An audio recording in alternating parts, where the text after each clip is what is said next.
This morning, banning bump stocks, those devices that make rifles fire rapidly. 2 Texas Republicans support it, but does Congress have that kind of political will going into 2018? The State Fair of Texas, it's not all fun and games. Why it's becoming a political issue at Dallas City Hall. 2 years after his indictment, prosecutors again have delayed the trial for Attorney General Ken Paxton. How strong is the state's case? And helping Houston after Hurricane Harvey. State Representative Ron Simmons is here with the ideas he is sharing with Governor Abbott and Speaker Strauss. From WFAA TV, this is Inside Texas Politics with Jason Whiteley. Good morning and welcome to Inside Texas Politics. We begin with a state representative from Carrollton and what more the state could or should be doing to help the Gulf Coast recover. Bud Kennedy is off this Sunday and Ross Ramsey is in our Dallas studio. Gentlemen, thanks for being in here. We appreciate it. Glad to be here. Thanks for having me, Jason. Let's start with those ideas you've shared with the governor, Ron. The governor and the speaker. What did you share with them? What's their reaction to it? Well, what I've shared with them, and I think they realize this, is that we've got over 1 million homes that have some type of damage down there. And so that means we've displaced a lot of Texans, and they need to get those homes repaired for 2 reasons. One, they need to get back in the homes, not just temporary housing. And secondly, that affects the revenue for those local jurisdictions down there. If we don't get those homes repaired, there's going to have to be reappraisals, and that's going to really hurt the revenue. So what I've suggested is that we take a look at, if we need to, and that is setting up an additional state infrastructure bank, and then issuing bonds that could be used to either back up loans that would need to be made through other banks or actually do the loans directly themselves but processed by banks, especially for those places where someone has a home that if they needed to do some repairs, that would put them above the 80% loan to market value, and so they couldn't get a traditional loan. That's the type of things we need to do in Texas, and we would get paid back. It wouldn't be a grant, it would be a loan. Your former colleague, Sylvester Turner, who's now the mayor down there, wanted the governor to tap the rainy day fund to help pay for this. Why isn't that a good idea? Well, and I think, first of all, I'm not sure that that's would be enough, even if you used it all. But secondly, I believe that the rainy day fund will be more used to bring back into line state agency budgets, and I think we'll have to do some of that if we have to use the rainy day fund. Hopefully, oil and gas prices will stay above $50 a barrel, and we'll be able to have additional revenue that we weren't planning on. You know, in a lot of the past hurricanes, Hurricane Ike, Hurricane Rita, Katrina, the federal government money has been much more important at the end of it, at the end of the accounting, than state money. Do you think that's going to be the case this time? And are you worried that the feds aren't going to come through? No, I think the state, when you look at the ratio of it, I think the federal money will be much more. But I want also make sure that it's not just about the money; it's about the timing of the money. All right, you and I, we don't live in Houston. While we still think about it, we've gone on about our lives to other things. Right. Those people are still living that every single day, and the quicker we can get them back to normal, the better it is for them and the better it is for Texas. Okay. Your district's 240 miles away from this. There are other colleagues of yours down there. Why is this a priority for you? Well, it's just, I think about things in a financial way because that's my background.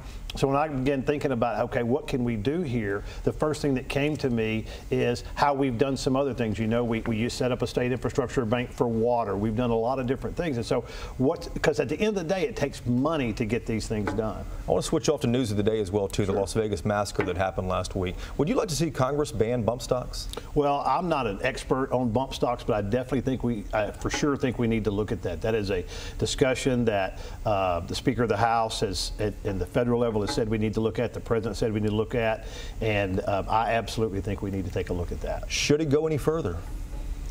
No, I don't think so, but I do think that we need to have a discussion, and it shouldn't be I'm over here and you're over there. We need to have a discussion on it all and determine if there's additional things should happen. I don't think so, but I also believe that things like this make us take a step back and take a look and see what in the world do we need to do.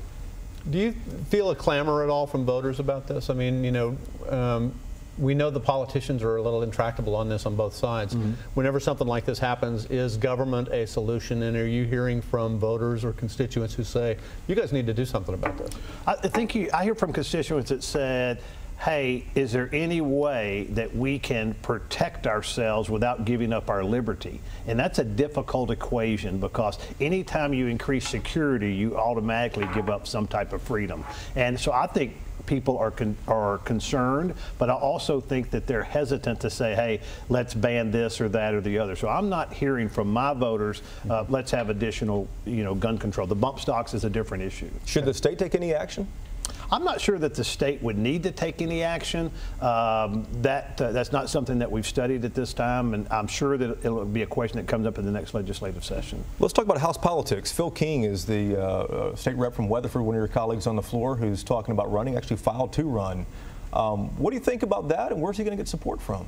Well, Phil's a good friend of mine and is a, long-term common sense conservative. I think what I'm focusing on is making sure that the Republican caucus, within the caucus, takes a vote, and whoever wins that caucus, whether it's Speaker Strauss, whether it's Phil King, whether it's anybody else, whoever wins that caucus vote, that we band together and vote together on the House floor.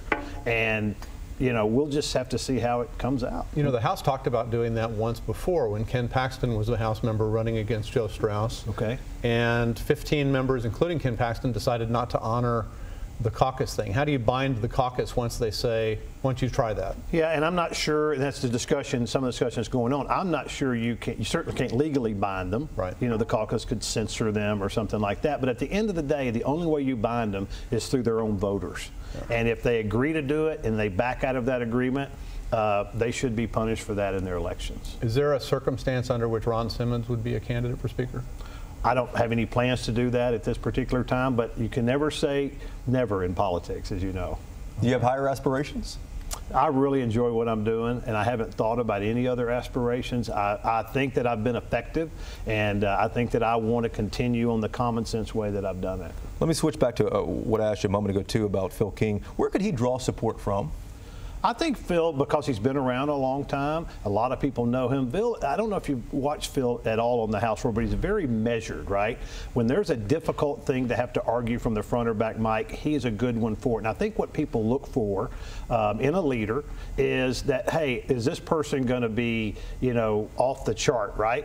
And he's going to be volatile. He's very measured. He's got a long history there. I think he could draw from across the spectrum, and that could be Democrats and Republicans as well. Obviously, his base will be the more conservative part of the caucus. Final thoughts. Anybody else getting in, you think? Into that race? It's hard to tell. It wouldn't surprise me that there wouldn't be other candidates by the time we come around to January of 19. Because there's a reason, Jason, that 10 years is the longest a speaker's ever served. There's a season for everything. Gotcha. State Rep Ron Simmons from Carrollton, thanks for being here. We appreciate it. Thank you for having us. Thank you, Ross. Good to see you. It's been more than 2 years since Attorney General Ken Paxton was indicted on securities fraud. Now another delay. Prosecutors now putting off his trial until 2018. Federal charges dropped earlier this year, as you may remember. What does this delay suggest about the state's case? That's one of the questions we have for Ross Ramsey, who is in studio and not in Austin. Good to see you up here, man. Yeah, you're usually just a voice in my head. So. Right, and you are a picture in our screen behind us here. Let's talk about the special prosecutors say this is about them getting paid. Does it suggest anything about the integrity of the state's case? The Paxton lawyers would say so. The prosecutors want to get paid for their work, and they say, we need to get that settled before we go forward. Paxton's lawyers say you're delaying, you don't have a case, you're fumbling around looking for something, let's get on with it. They've delayed the trial. Paxton's lawyers suggested holding it on March 6th, which is the day of the primaries. I think this is going to drag for a while. And wow. Ultimately, you don't know what they have. It's a black box. And we still don't know 2 years into it. Right. Let's switch off to charter schools getting money for the first time from the state for their buildings. This is historic. Right. It says it's for buildings. It's not necessarily that specified. They might be able to use it for other things. The districts, the public school districts, are angry that at a time when they're trying to get money from the state's actually giving money to some of their competitors. So there's some sibling issues there. They're upset about the charter schools eating off their plates. It does open the door for the charter schools to get some state funds, though, that they haven't had before. Quickly on the HHSC, salaries have gone up there for top executives. Rank and file haven't gotten a raise in a long time. First thoughts on that as far as, will lawmakers make a move on this? They might. They're having a baby boomer brain drain over there. A lot of the subject matter experts in Health and Human Services are leaving. The people who are replacing them are not as qualified and are paid higher. think the legislature wants to know what's going on. Wow. Ross, thanks. Back to you in just a moment. You know, the State Fair of Texas isn't all fun and games. It's becoming a political issue down at Dallas City Hall, one that frustrates Sydney Walker. She hosts Coffee and Politics 101, an online talk show, and explains her position in My Voice, My Opinion. Companies making money is good.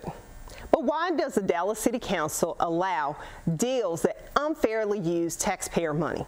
The State Fair of Texas provides the biggest event in Dallas and the largest one at Fair Park.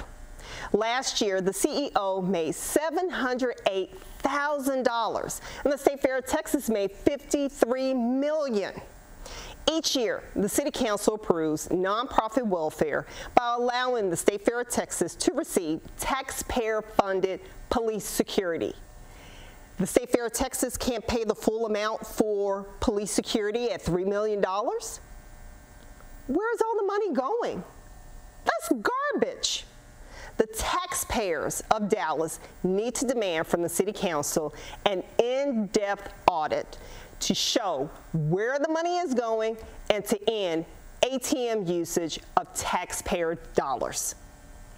This is Sydney Walker, and this is My Voice, My Opinion. What should the political response be to the Las Vegas massacre? Will lawmakers ban bump stocks, and is there any political support? We'll ask an expert in studio. And looking for a legislative win, Republicans trying to get on the scoreboard with something before the midterms.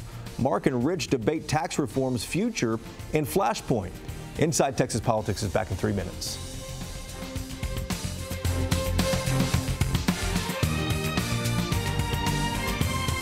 A cheeseburger and onion rings for $2.99? Man, I can't believe they still hand make the onion rings. Oh, then you're gonna love this. It's hand folded. Oh, it's a swan. Oh. It's a napkin, dude. Get a cheeseburger and handmade onion rings for just $2.99. This is how you Sonic. Time is running out. You only have until 9 p.m. Monday, Columbus Day, to get beautiful rooms-to-go furniture, big savings, and finance interest-free for 60 months with no minimum purchase. That's 5 years from now. Buy whatever you want. Living rooms, bedrooms, dining rooms, whatever, and pay no interest. No games, no gimmicks. So hurry in. Remember, you only have until 9 p.m. Monday, Columbus Day to save big and get 60 months to finance interest-free. Only at Rooms to Go. Yep. All right. Hey, honey, I'm just going to go to the den real quick to get my laptop. I'll be right back.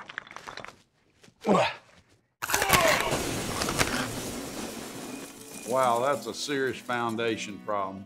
I'm sure the Olshan man has a solution. We can help. With over 80 years of experience, Olshan can assess the problem and find the right solution.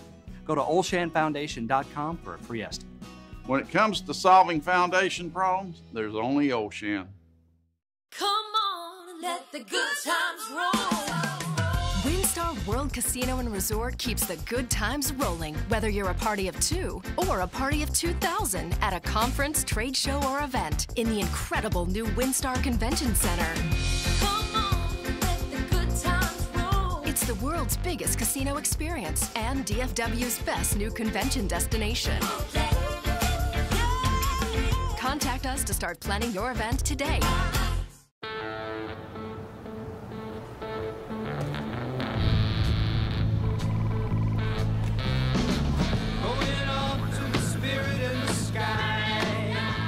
Whoa, nice outfit. When I grow up, I'm going to Mars. We're working on that. Some people know how far they want to go. A personalized financial strategy can help you get them there. See how access to JP Morgan investment expertise can help you. Chase, make more of what's yours. Oh no, did Lucky get out again? Stay down, boy. Don't worry, I'll take the new Buick and go look for him. Lucky! It's the third time this week. Introducing the reimagined 310 horsepower Buick LaCrosse. You'll find any reason to get behind the wheel. Hurry into your Buick dealer and get 17% below MSRP on almost every 2017 sedan model. That's nearly $7,400 on this LaCrosse. Hurry, offer ends October 9th. Buy one, get one wings are the best. Now, I love the taste of free. To me, it tastes like my garlic Parmesan wings. Really? Yeah. Interesting. I'm just eating the free one. No harm. Boneless wings are now buy one, get one free Thursdays, 5 p.m. to close. This is how you Sonic. They are called bump stocks, legal devices you can attach to some rifles, making them fire rapidly. And it's what that shooter in Las Vegas used to murder 58 people a week ago today. Now, 2 Texas Republicans are talking about banning them. Could that really pass in Congress, though? It's a question we have for Matthew Wilson. He is a professor at SMU. Matthew, it's good to see you. Thanks for having me. The NRA is backing this. That's Absolutely. a pretty rare move. It really is. I mean, whenever you see the NRA express openness to some additional restrictions on any type of firearm or firearms accessories, it's a pretty remarkable day. What's the strategy for the NRA in doing this? I mean, they've been opposed to everything else in the past. Why back this? Well, I think they see this as a relatively minor concession that they can make that allows them to appear reasonable. They don't want to be seen as simply having knee-jerk rejection of every conceivable gun measure. And so this is a minor concession, allow the regulation of this particular accessory that forestalls, I think they hope, any sort of broader move in terms of gun control. It's a strategic move for them. Senator John Cornyn and Congressman Bill Flores, both Texans, support this. Do you think any others will come on board now that the NRA is for this ban? I think so. In fact, I suspect this will be one of the rare opportunities for some bipartisanship in Washington. Democrats are going to overwhelmingly support this kind of regulation. Republicans, I think, will come on board, and we'll see some bipartisan action here. Do you see any conservative backlash anywhere? I think there will be some minor grumbling, a little bit of discontent, but my sense is that this is not a core issue for gun rights folks. This is not like anything remotely comparable to an assault weapons ban, for example, or those really kind of controversial issues. So there'll be grumbling, but I don't see this as a make or break issue even for the gun lobby. Who grumbles? Is the Second Amendment people? Or yeah, the Second Amendment purists. There will be a few people who think that the NRA has sold out here, that they are not being aggressive enough in defending gun rights, but where are those folks going to go? That is, if the NRA is not with you on the issue, it's really hard to stake out a position on a gun rights angle. Many argue that more needs to be done. Is there any political appetite at all in Congress? Democrats don't have a hold, obviously. Any thinking that this could go a step further? I think it's unlikely. I think certainly Republicans will move on the bump stock issue, and then they'll say, we're done with this. There's not an appetite in the country, public opinion polls reflect, there's not an appetite for a kind of broader gun control push. There may be a little bit of tinkering at the margins, but we're not going to see a kind of sustained assault on the Second Amendment. Will this be at all a play in the primaries in March of 2018 here in this state? I think it may be talked about some in Democratic primaries as potential Democratic legislators talk about different gun control ideas. In Texas Republican primaries, you're just not likely to see a lot of differentiation on gun issues.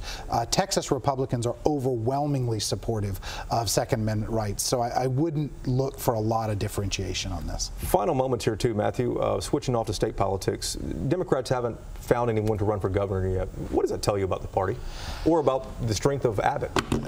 Well, it tells you some about both. Certainly Greg Abbott is a formidable candidate. He's raised an enormous amount of money. He has a huge war chest. He hasn't been especially controversial. He's had a very solid tenure thus far, so he's a formidable candidate. On the Democratic side, I mean, they haven't won anything in a long time. Long time. And I think this is reflective of that. Gotcha. Matthew Wilson from SMU, thanks for being here. We appreciate it. Thanks for having me.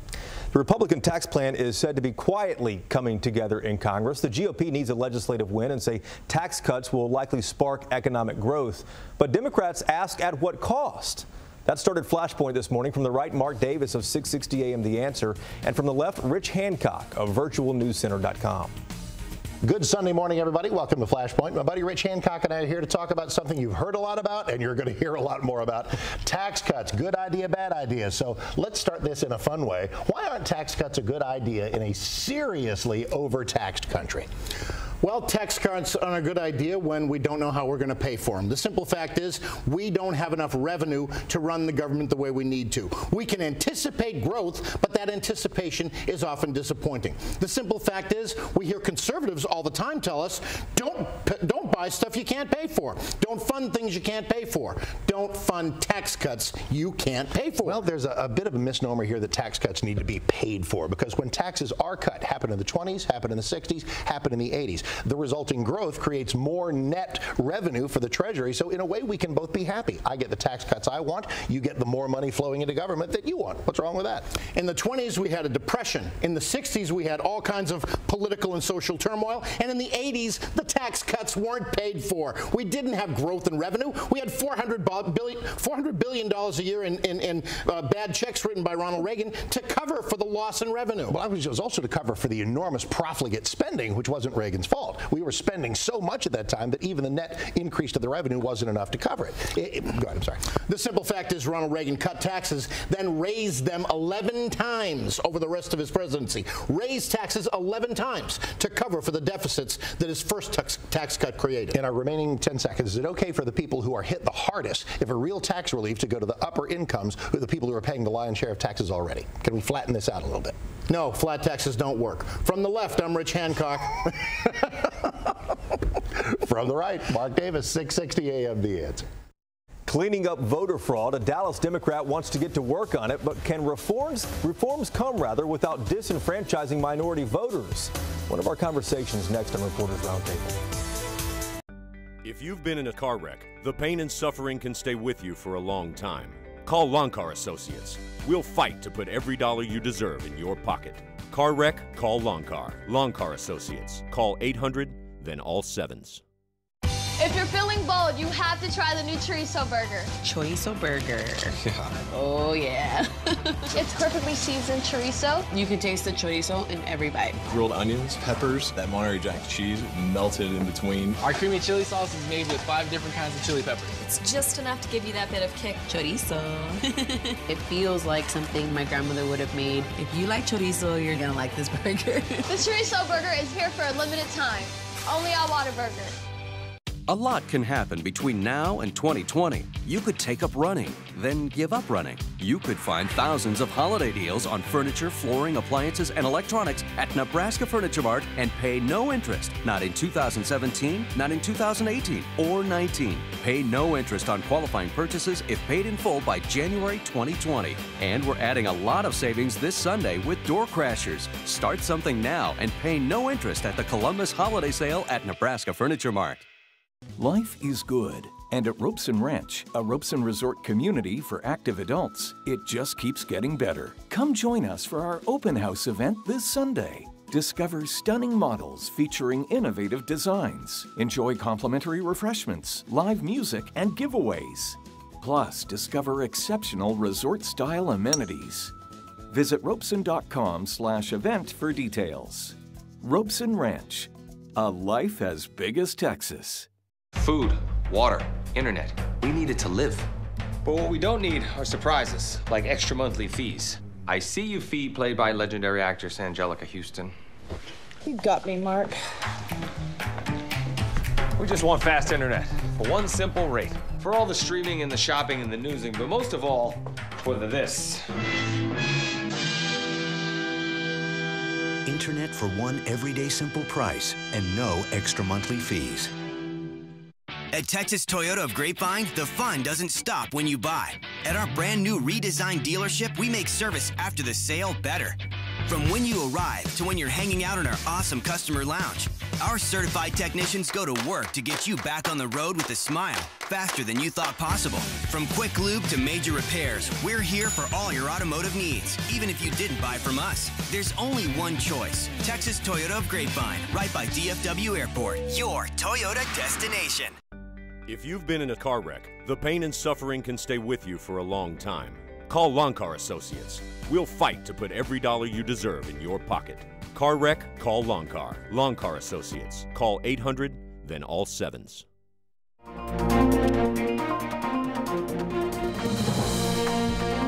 Time now for Reporters Roundtable. Ross is back, and Robert Ashley from Heaven 97 is in with us. Good to see you. Thank you. Thanks for coming in. Let's start with Roundtable and Dallas Democrat Eric Johnson. He wants Speaker Strauss to get lawmakers to get to work on addressing the mail-in ballot fraud reform before 2019. Yes. How do you do it without disenfranchising minority voters? That's the $1,000 question here. Well, you know, with the concern about the voter ID law, the constant legal wrangling back and forth, there's a lot of suspicion about integrity and fraud. So I think if lawmakers can ensure that the integrity of the vote will be solid, whatever method they come up with to ensure that we don't have fraud, I think they can get something done. But it's the integrity of the vote. There's a lot of suspicion because of the voter ID law, but if they can find a way to make sure that the integrity of the vote is indeed solid, whatever method they come up with, hopefully won't disenfranchise anybody. Will Speaker Strauss have the interim charge? Start this study? I think he might. You know, there's a court-approved version of voter ID that Texas has always gone further than, and a lot of our litigation has been about going further than the court-approved version. If Texas just went with that, you'd have a voter ID law, and you'd be out of court. Robert, let's shift off to D.C. Sure. Chief of Staff for the White House, John Kelly, Secretary of State Rex Tillerson, who's from North Texas here. They were both in question. The future of both of these guys were in question last week. After so much instability in this administration, do you foresee departures, and what would that mean? If there are departures, there are some who wonder if this will be a threat to our national security. Because after all, we're talking about the White House. We're talking about the executive branch of our government. If there's instability within that executive branch of our government, so goes the executive branch, so goes the American government. So there's a lot of concern about the stability of the executive branch of our government. And if there's not stability there, could that be a threat to our national security? Could Trump go through a second chief of staff? Sure. Less than his first year in office? Sure. It all depends on why this one would leave and who the next one was. But, you know, it's not a good story when you start. I mean, you know, it's a bad sign, and then there might be some things that make it not as bad. Do you see Tillerson staying more than a year?